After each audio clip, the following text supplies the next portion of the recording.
রাফি বলল, এই বাসাতে তোর ভাত হারাম, বেশি কথা বলে থাকতেও দিব না। হাসিব বলল, ঠিক আছে, আমি ঘুমাচ্ছি। এরপরে সবাই ঘুমিয়ে পড়ে। ঠিক রাত 2টার দিকে হঠাৎ চিৎকারের শব্দ আসে।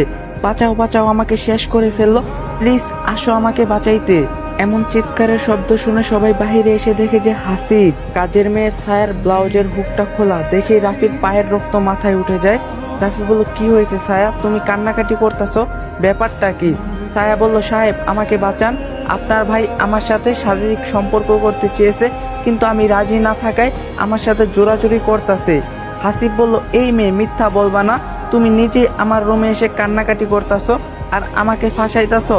রাফি বলল, হাসিব তুই একদম চুপ কর, ছায়া কেমন মেয়ে সবাই জানে, আর তুই কেমন সেটা এই গ্রামের মানুষ সবাই জানে।